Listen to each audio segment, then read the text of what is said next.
लोकसभा छोड़कर के आपसे बातचीत करने का मौका मिला। फॉर्म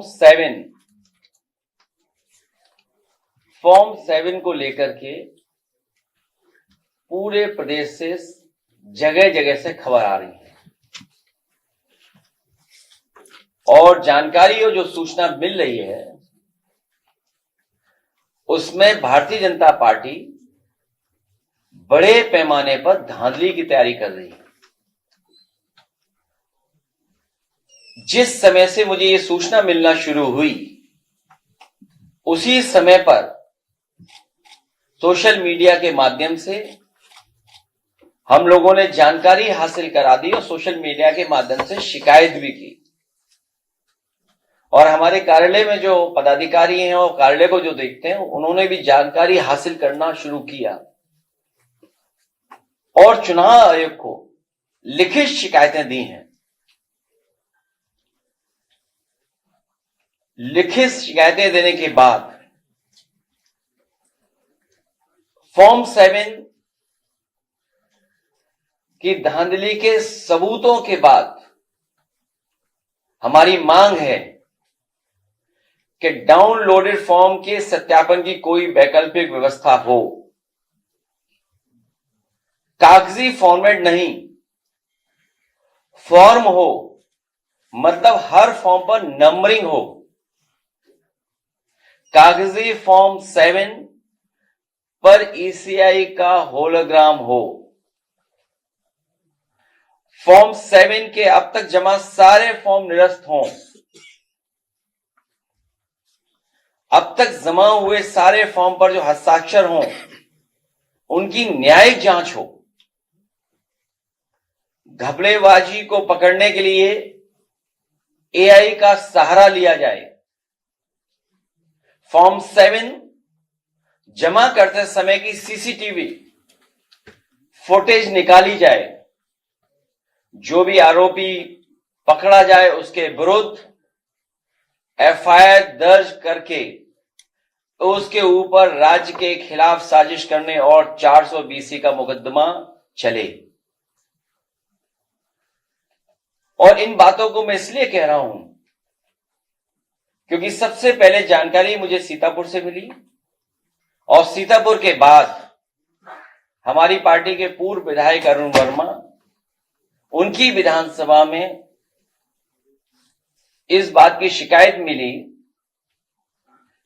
कि जानबूझ कर करके मुस्लिम मतदाता उनके फॉर्म 7 प्रिंटेड जमा करा करके वोट काटने की तैयारी और धांधली कर रहे हैं। उसी समय जो काटने वाले जिसके दस्तखत थे, हम लोगों ने कहा कि जानकारी करिए आखिरकार कौन शिकायत कर रहा है। तो जो व्यक्ति शिकायत करने वाला था, जब उसके पास समाजवादी पार्टी के कार्यकर्ता नेता पहुंचे, बहुत गरीब है, मजदूर है, गांव का रहने वाला है और उसको दस्तखत करना ही नहीं आता है, वह अंगूठा चला के काम करता है। अब आप कल्पना करिए फॉर्म 7 प्रिंटेड आए गांव में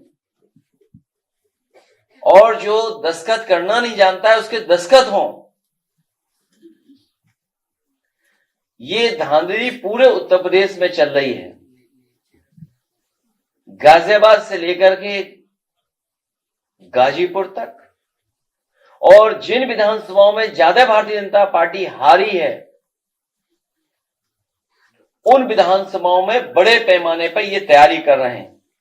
मैं अपने पूर्व विधायक, पूर्व मंत्री योगेश प्रताप सिंह जी का भी धन्यवाद दूंगा कि इन्हें पहले से ही जानकारी मिल गई कि इनकी विधानसभा में कौन कौन सा किस किस बूथ पे वोट कटने जा रहा है। इनके पास पेन ड्राइव है जो भारतीय जनता पार्टी ने बनाई है कहीं से। आप कल्पना कर सकते हैं धांधली के लिए पेन ड्राइव और किस बूथ से कौन सा वोट कटना है जिसमें पीडीए है और मुस्लिम मतदाता है। मुस्लिम मतदाता और पीडीए और अगर भागते भी रहेंगे तो अधिकारी इनके हैं, इनका एडमिनिस्ट्रेशन है, उनको न्याय नहीं देंगे। इसी तरह कन्नौज के हमारे कार्यकर्ता हैं, इनके पुलिस स्टेशन पे बड़े पैमाने पर केवल टारगेटेड मुस्लिम वोट कितने कटे हैं आपके यहां बताइए? 1200 वोट काट दिया। एक बूथ 400 का है, 300 काट दिया। तो ये धांधली आखिरकार कौन करवा रहा है?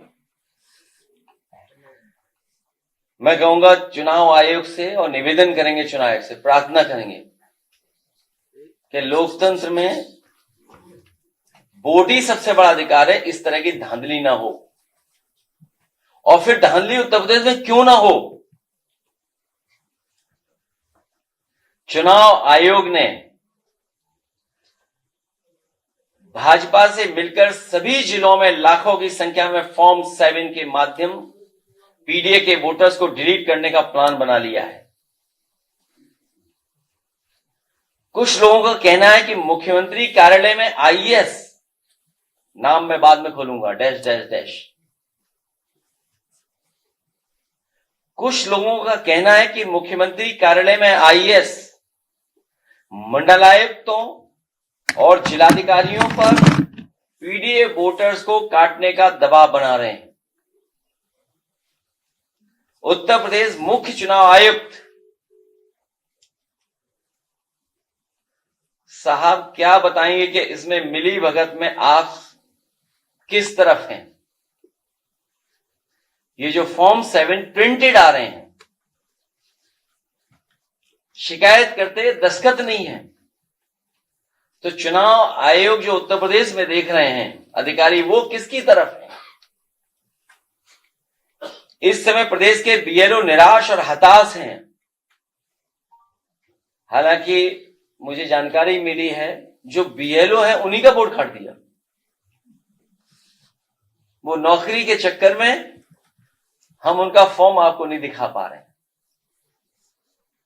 अब आप सोचिए, बीएलओ को ही काट दिया वोट। महीनों से चल रही एसआईआर की धांधली रोकने का नाम भी नहीं ले रहे हैं। बीएलओ आत्महत्या तक, खैर वो बात हम आपको कह चुके हैं कि आत्महत्या तक, और इतना मेंटल प्रेशर है कि आप कल्पना नहीं कर सकते। बीएलओ पे तो था ही था, लेकिन मुख्यमंत्री कार्यालय में आईएएस बैठे हुए धमका रहे हैं डीएम और कमिश्नर लोगों को, एक्सेल में दे दिए कॉपी। मैं तो अपने पत्रकार साथियों से कहूंगा कि ये करो मरो की जो प्रेस कॉन्फ्रेंस है, हमारा इसमें सहयोग करें। आपके भी बहुत सूत्र हैं, आप जानकारी हासिल कर सकते हैं कि किस फॉर्म में उन्हें पूरी सूची मिली है जिलाधिकारियों को और कमिश्नरों को। और क्या चुनाव आयोग देश का और खासकर चुनाव आयोग बताएं कि उन्होंने संविधान की कसम खाई है या नहीं खाई है, उन्होंने ओथ ली थी कि नहीं ली है ओथ? कहीं ऐसा तो नहीं जिस स्थान पे बैठे उस स्थान के सब मर्यादाओं को ही खत्म कर रहे हैं।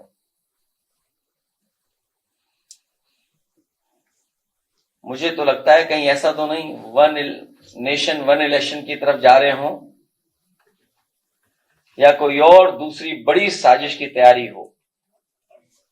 जो फॉर्म्स मेरे हाथ में हैं, न जाने कितने फॉर्म्स हैं मेरे हाथ में, प्रिंटेड हैं, ये सब प्रिंटेड है। आपके क्षेत्र कितने हैं? अभी वो पेन ड्राइव में भी दिखाएंगे आपको।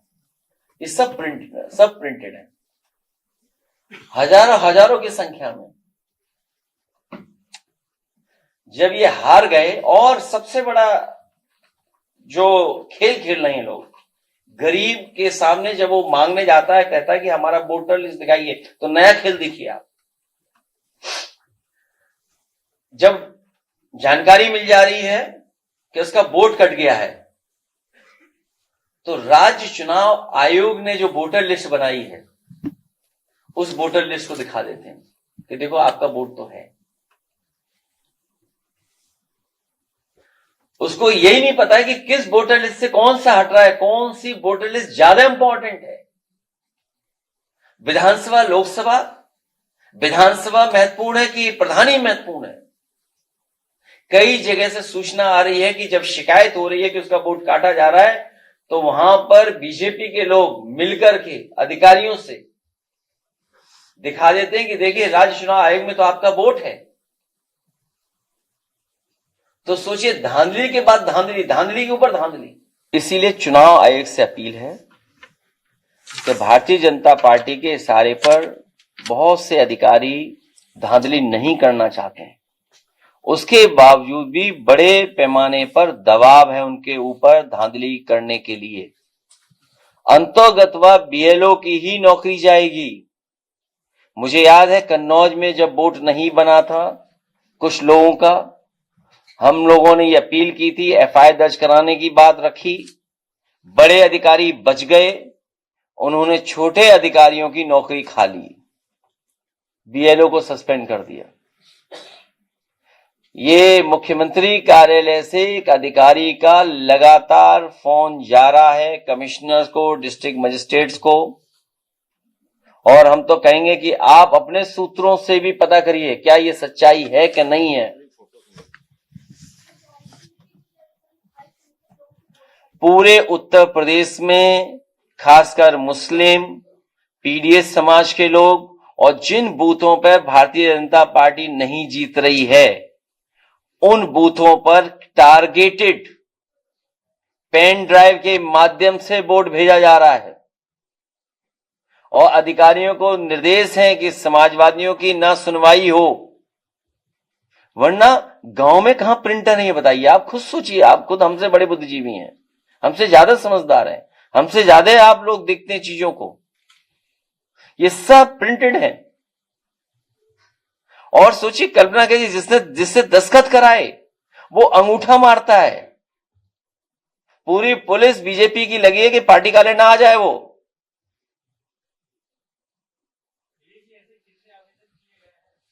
अभी जो हमें जानकारी मिली है, एक पेन ड्राइव में लगभग 2 विधानसभाओं के कई हजार वोट हैं जो टारगेटेड काटने का लक्ष्य बनाया हुआ है।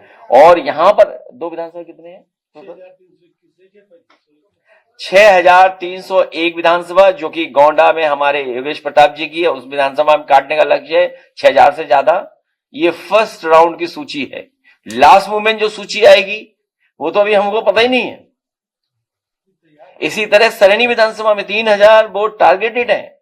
ये गांव जिसके हमारे प्रधान जी परिवार के लोग बैठे हैं, छिबरामऊ विधानसभा में 100% समाजवादी पार्टी को वोट मिलता है, 100%। और सोचिए 1200 वोट काटने का मतलब ये हुआ अपनी 1200 की लीड कम कर रहे हैं।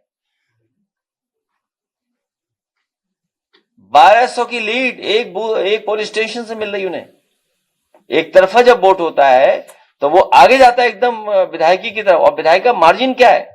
अगर हम 2022 का चुनाव देखें तो क्या मार्जिन है? 5000 वोट इधर उधर हो जाएंगे तो क्या रिजल्ट होगा? जब से लोकसभा में भारतीय जनता पार्टी हारी है तब से ये टारगेटेड एसआईआर के माध्यम से ये समाजवादी पार्टी का और खासकर मुस्लिम और पीडीएस समाज के लोगों का वोट काटने की तैयारी है। क्या आधार है? ये सब ज्यादातर मुस्लिम वोटर्स हैं। ये देखिए ना आप, क्या बीजेपी की नीयत का नहीं पता आपको? इसीलिए क्रेडिबिलिटी का सवाल है इलेक्शन कमीशन का। आपके राज्य की खबरें, आपके शहर की खबरें सबसे पहले जानने के लिए देखते रहें अमर उजाला। चैनल को सब्सक्राइब जरूर कर लें और पाएं हर अपडेट।